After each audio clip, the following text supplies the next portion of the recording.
اب جمہوریت کی اس سے اچھی مثال کا شہباز شریف صاحب صوبائی اسمبلی نہیں جاتے, میاں صاحب قومی اسمبلی اور سینٹ نہیں جاتے, لیکن ایک انٹرنیٹ کے اوپر کی تقریر ہے, وہ 2-3 منٹ کی تقریر میں چاہوں گا آپ سنیں. وہ میں نے سنی تو بڑی دلچسپ تقریر ہے وہ, اور ایک سپیچ کمپٹیشن شاید اس میں انہوں نے تقریر کیا, تو سنیے گا. کہ عزت نفس کسی شخص کی محفوظ نہیں, اب تو اپنے ہی نگہبانوں سے ڈر لگتا ہے. ڈنڈے کی چوٹ پہ ظالم کو برا کہتا ہوں, مجھے سولی سے نہ زندانوں سے ڈر لگتا ہے. جناب اعلیٰ, وطن عزیز کے حکمران اور عہدیدار ہاتھ میں کشکول لیے اغیار کے سامنے ہر وقت بھیک ملنے کے منتظر رہتے ہیں, جو نہ صرف اس ملک کے تشخص کو پامال کر رہے ہیں بلکہ آنے والی آئندہ ہماری نسلوں کو گداگری جیسی شرمناک عادت سے متعارف بھی کروا رہے ہیں. تاریخ میں ایسی کئی قوموں کے کسی رقم میں جن قوموں نے مسلط کے نام پر اپنے سروں کو جھکا کر دست سوال بلند کیا, اور بعد میں جن کا انجام بازار میں بکنے والے سفید جسموں کی مانند کم تر اور حقیر بن چکا. جناب اعلیٰ, ایسا ہی کوئی سوال وطن عزیز کر دیا ہے. جناب اعلیٰ, پاکستان پچھلے 10 سالوں میں امریکہ سے $18 بلین کی رقم وصول کر چکا ہے. امداد سے امداد لینے کی یہ وجہ جب ان حکمرانوں سے پوچھی جاتی ہے تو جواب یہ ملتا ہے پاکستان ایک غریب ملک ہے, بھوک اور افلاس انتہا ہے, لہذا امداد لینے کے بغیر کوئی چارہ نہیں.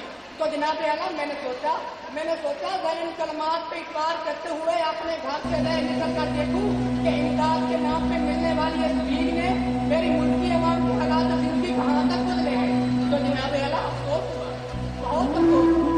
کہیں پہ میں نے دور سے بلکتے معصوم بچوں کی آوازیں سنی تو کہیں پہ میں نے ان گجرات کے فرنگی کتوں کو خیر ہوتے دیکھا.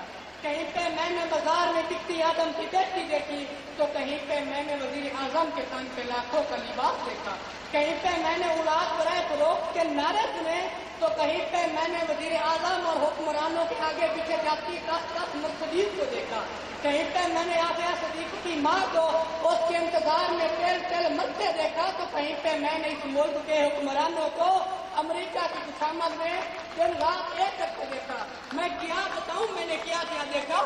ڈرون حملوں پہ مرنے والوں کی لاشوں کو دیکھا, کئی عورتوں کے اجڑتے سہاگوں کو دیکھا, کئی نوجوانوں کو ہاتھ میں ڈگریاں لیے بے روزگاری کے عوض پارلیمنٹ ہال کے سامنے آگ میں جلستے دیکھا, کئی بزرگوں کو پینشن نہ ملنے کی خاطر پارلیمنٹ ہال کے سامنے آگ میں ہلاک ہوتے دیکھا. جناب اعلیٰ, میں نے اس ملک کے ہر شہر, ہر کوچے, ہر گلی, ہر بازار, ہر محلے, ہر گھر میں کربلا کا میدان دیکھا. تو بے اختیار میری زبان پہ یہ الفاظ آ گئے, اصول بیچ کے مسند خریدنے والوں, نگاہ اہل وفا میں بہت حقیر ہو تم. وطن کا پاک تمہیں تھا نہ ہو سکے گا کبھی کہ اپنی بیچ کے بندے ہو, بے ضمیر ہو تم, بے ضمیر ہو تم.